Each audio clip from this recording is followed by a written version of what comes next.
Thanks for joining us. It's Wednesday, August 3rd here in Korea. Live from Seoul, I'm Han Da-eun.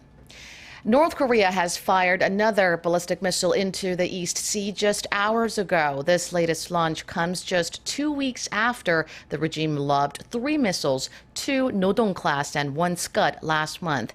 Let's go over to the Defense Ministry where our Kim Hyun-bin is standing by. Hyun-bin, North Korea's missile protest is almost becoming a routine now. What have you learned so far? That's right, Tom. South Korea's Joint Chiefs of Staff announced within the last hour or so that North Korea has fired 1 ballistic missile from Hwanghae-namdo province and its western region into the East Sea off the northeast coast. Now, the launch time was 7:50 a.m. South Korea time, so just over 2 hours ago. Now, no news yet of what type of missile this was or whether the launch can be deemed a success or a failure. Now, we will also have to wait and see whether the North test fires more missiles today, as the regime has a track record of firing a series of missiles in a day when it does. Now, this latest launch is being seen as an armed protest coming deployment to South Korea of the U.S. missile defense system. Now, many experts believe North Korea will continue to launch ballistic missiles this month, as a large-scale South Korea-U.S. war game called Urchi Freedom Guardian is scheduled for mid-August. Now, since Kim Jong-un took power in late 2011, North Korea has launched over 32 ballistic missiles, including submarine-launched and mid-range ballistic missiles. Now, I have more updates as we get them. Back to you. Thank you, Hyun-bin. Inter-Korean tensions are escalating in cyberspace as well. North Korea has slammed South Korea for accusing it of hacking into the email accounts of South Korean diplomats, security officials, and journalists, calling the claims, quote, irrational stubbornness.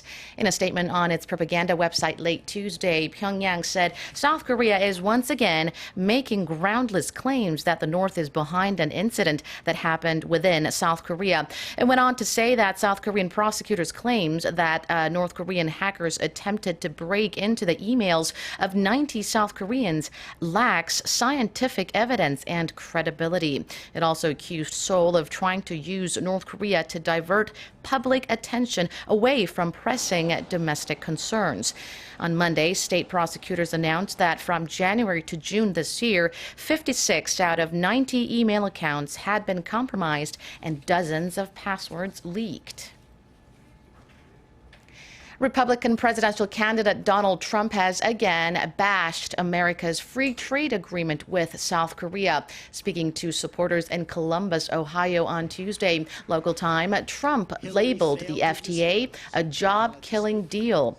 Ohio, a state in the so-called Rust Belt, has suffered a steep decline in manufacturing in recent years, a slump many blame on free trade deals, taking factories overseas and causing an influx of cheap imports.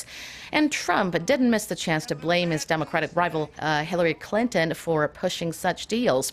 He said they had taken jobs away from Americans, causing a huge economic loss to the U.S. economy. Trump has also blamed job losses on other foreign trade pacts, including NAFTA, as well as the Trans-Pacific Partnership, which he has vowed to pull out of if elected president. Korean tech giant Samsung Electronics has unveiled the Galaxy Note 7 phablet in New York. Featuring iris scanners for easy and secure logins, Samsung hopes the device will maintain the company's momentum in premium smartphone sales. Park Jong-ong has the details. Samsung believes its latest smart device will set a new bar in the ever-competitive industry. In New York Tuesday, Samsung Electronics unveiled its Galaxy Note 7 phablet, which is short for phone plus tablet. The head of Samsung's mobile division says the Note 7 is the market's most intelligent smartphone.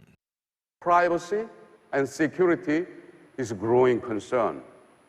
So, we are introducing iris scanning to protect your information. Samsung says iris scanning allows the user to unlock their phone and even engage in mobile banking without the hassle of user verification just by looking into their phone for 1 second. Iris scanner has a future thing in the movies, but now you can do it, and I think that is amazing. And the fingerprint now, I use it all the time, but the enhanced security is always great to have. A couple of other key features are a foreign language translating function and enhanced water resistance. Users will be able to use the Note 7 underwater for up to half an hour, and the stylus, which has become synonymous with the Galaxy Note series, is also water-resistant and dust-resistant as well. The launch of the Note 7 comes ahead of the latest iPhone launch expected in autumn, and just days after Samsung Electronics posted its biggest quarterly profits in more than 2 years, retaining its title as the world's largest phone maker. Park Jong-hong, ARIRANG News. International oil prices fell more than 1% on Tuesday, erasing early gains. The retreat came as persistent worries of a supply glut offset the impact of a weak dollar that initially propped up the market. On the New York Mercantile Exchange, West Texas Intermediate for September delivery closed trading at $39.51 a barrel, down 1.4%. It's the first time in 4 months that a WTI has slipped below the $40 level. Initially, oil prices rose sharply, backed by the dollar, hitting a 6-week low. But worries over an oversupply took over, bringing prices back down. Just a day before, media reported that OPEC output last month was at an all-time high. Iraq, Nigeria, and Saudi Arabia were seen to have increased production.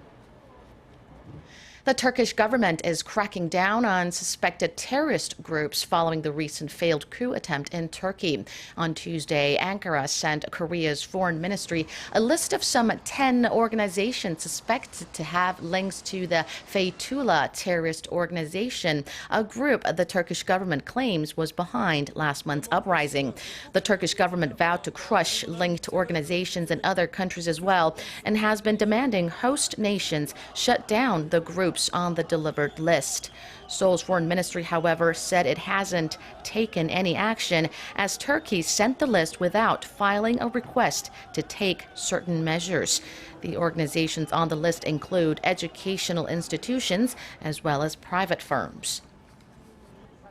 That's all for now. Keeping tuned to ARIRANG for more top domestic and global news updates throughout the day. Thank you for watching.